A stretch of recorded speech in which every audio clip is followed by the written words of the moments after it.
But like I said, sooner or later, the Fajara Hotel will be once again up and running. And the person to make that happen is my guest on the interview, Farimang Mane. Yeah. Welcome to the interview. Thank you very much. Very good. First of all, you have decided to leave Scandinavia after 30 good years. To be precise, you spent a good number of those years, 25 years in Finland, and you decide to come home.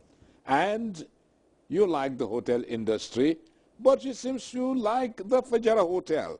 Why are you looking at the Fajara Hotel? What is so specific about the Fajara Hotel, looking at the fact that this hotel has not been operational for a good 20 years or so, but then you just thought about Fajara Hotel and you just got yourself into it?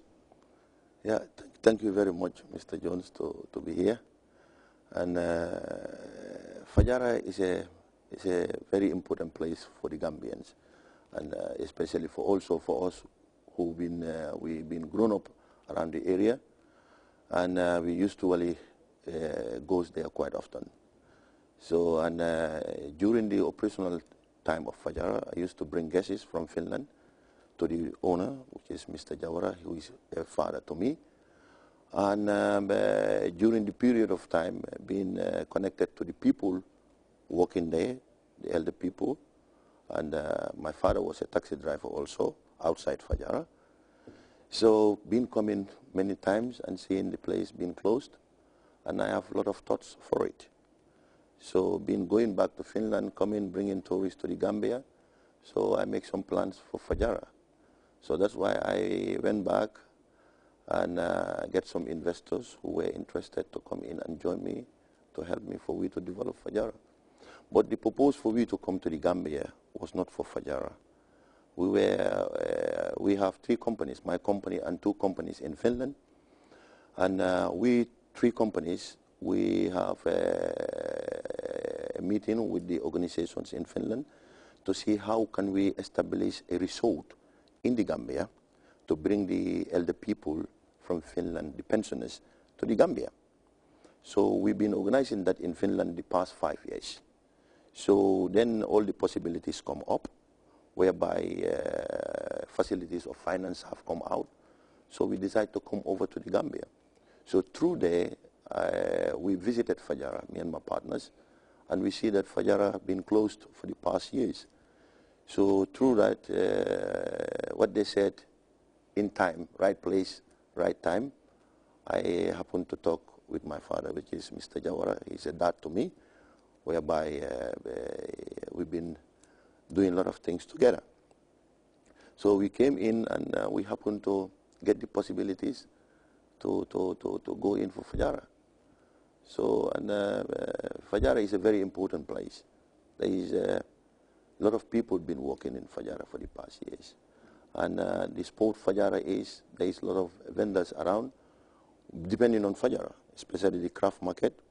And my mom also been in the craft market the years back, and they all needed that possibility places. So yeah, that's the reason why I come in for Fajara. The owner, Mr. Basiru Jawara, as you said, is a very is a dad to you, but any other person would have found it difficult to negotiate with him to get Fajara leased to him. We'll look at 1 or 2 other hotels. The Watna Beach Hotel also has been lying down for quite a very long time. And how were you able to do this? How were you able to convince Mr. Basiru Jawara to let go of Fajara? Listen to you. Yeah, actually, like what they said when the time is right, you came the right time and you grab a thing. So I think we came in the right time. During the possibilities for tourism to raise in the Gambia and go higher, I think those are the things also which counts in. Because Mr. Jawara have seen that, okay, maybe this is the right time for start to invest in his hotels so that it can raise it up. So, and I see that even Watna now is under construction by Mr. Jawara, and I think he is planning to open it also during this coming winter. Now, what do you intend to do with the Fajara? What are we going to see different from the Fajara we used to know? Actually, the intention we have for Fajara is big. We plan to come up with high spenders.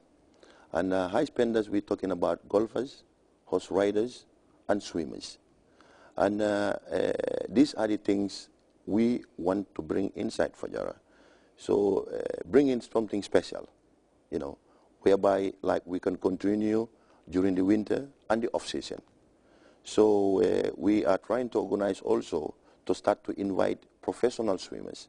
We want to build a professional swimming pool in Fajara, the biggest pool in the Gambia. And this pool, like we want to have 3 swimming tracks, 50 meters long, and this can encourage professional swimmers instead to take them to Spain or to Greece, whereby all these problems are now, to start to bring them to the Gambia. And this is the intention we have for Fajara.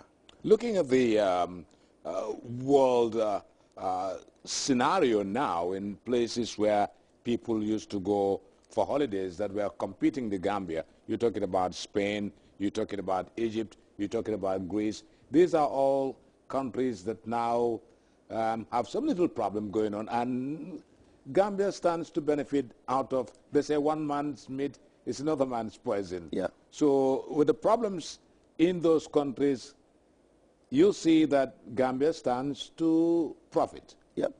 Actually, we cannot say that, I mean, problems is good, but in this way, it's a benefit to the Gambia. Because if you check now around the world, whereby the tourist destinations are concerned, Gambia is having only the gray with Senegal, some part of Senegal and South Africa. So the rest of the countries are pink, orange, or red, you know.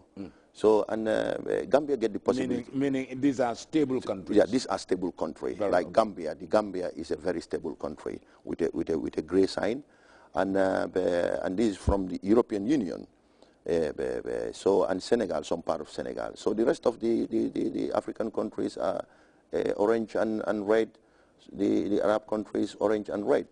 So with those possibilities we have now, tourism will be growing up in the Gambia, you know, for the next 4, 5, 6 years, until the Arab world also they come back to normal.